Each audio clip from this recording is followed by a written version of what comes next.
This is Justin Case of America Newscape. Please join author Jerry Sander and myself for another interview. Hello, Jerry. Welcome to America Newscape. Hey, Justin, how are you? Good, good. Let's get into it. As a psychotherapist and a couples Yeah, therapist, what kind yeah. of challenges for families do these times represent? Yikes. Well, I think we've all been out to a restaurant and seen an entire family sitting around staring at their phones, every person checking their messages and not being connected with the people sitting right in front of them, but being connected somewhere with something. I think that's become almost a new norm and is a logical consequence of families that give an iPad to a 2-year old and say, here, entertain yourself, you know? Uh, so I think we're starting to see the consequences of that, of years of gaming for particularly young men who spend lots and lots of time during their developmental years as teenagers just playing often violent video games. I think we're seeing the consequences of unrestricted porn access to 11-year-olds and 12-year-olds when they're in their 20s and don't know how to have actual relationships with an actual person. There's huge challenges to relationships and family life right now. Absolutely. What recommendations do you have for people to stay balanced in the midst of this pandemic around us? Well, my wife was wise enough to take a break from seeing the clients she was seeing today and say, I think I need a hug. I think I need to go for a car ride and go get a salad. And can we bring our dog? And can we talk about how we're doing and how we're feeling? These are simple things. These don't cost anything aside from the salad. Uh, Basic reconnection. We also are limiting the amount of news we're going to watch. I had a family member call me and ask me, "Did you see the governor's news conference?" It's like, no, I didn't see the news conference. And well, you better watch it. There'll be another one tomorrow. I'm trying to titrate exactly how much I'm going to expose myself to and divide it down into the things that I can do something about and the other things that are just kind of interesting. Well, that sounds like a nice solution. What kind of changes have you seen occur in society, and when it comes to couples and relationships within the past 25 years alone? Oh my gosh. It never used to be, as a therapist, that a significant portion of your session would be spent about technology. And now almost every session involves some discussion when it comes to couples of technology. Along the lines of, I just happened to pick up her phone and was going through it and found blah, blah, blah. Or his iPad was open and I noticed that he'd been texting someone. Um, I don't know how these people get each other's passwords and stuff, but there's all sorts of extra stuff that's being brought into couples sessions now by way of suspicions of infidelity or actual infidelity. Um, and that's been just a wallop to therapists who are trying to keep up on things we need to know. When I was working with teenagers, for example, in a school, I remember the day a kid came in and said, Mr. Sander, do you want me to create a ghost hard drive on that computer for you? And I said, what are you talking about? And he said, it's a parallel hard drive. It's where I keep all my illegally downloaded music and porn. And and his parents don't know about it. That's on the family computer at home. So I said, no, step away from the computer, Yeah. just sit there, I didn't know that. I didn't know that all sorts of porn and cheating apps can be disguised to look like a calculator app on your phone until a teenager showed me so there are all sorts of things that therapists have to be aware of that change every day, week, and month. and that make it more complicated to bring one's honest self to another person who's being honest as well. So I'm finding a lot more, I'd call them soft infidelities, that absolutely are infidelities, but the person feels like I just needed someone to talk to, and I was just talking to someone outside of our marriage. How do people know when it's time to go in for couples therapy? And does couples therapy even really work for them? Yeah, I'd say a large number of people come in several years too late.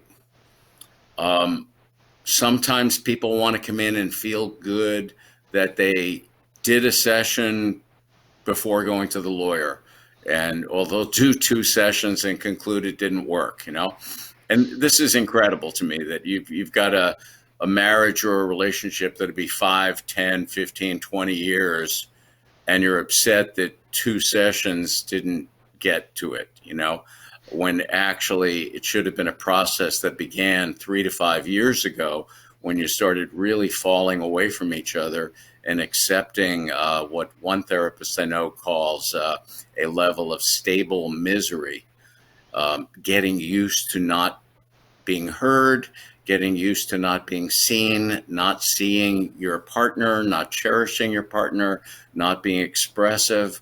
When these things are happening, people start getting used to it and start developing a level of despair that becomes like the new norm. The saying is, does a fish know it's in water?